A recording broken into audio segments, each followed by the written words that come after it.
अर्को अलि हातको मुच्छेल्नु पर्छ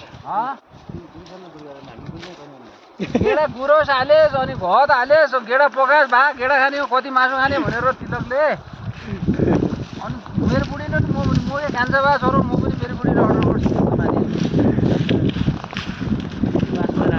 रेम्बो माछा किन भर्खर अस्ति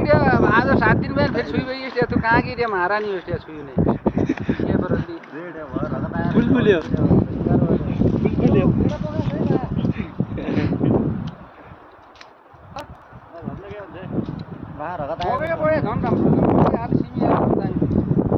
प्योर होइन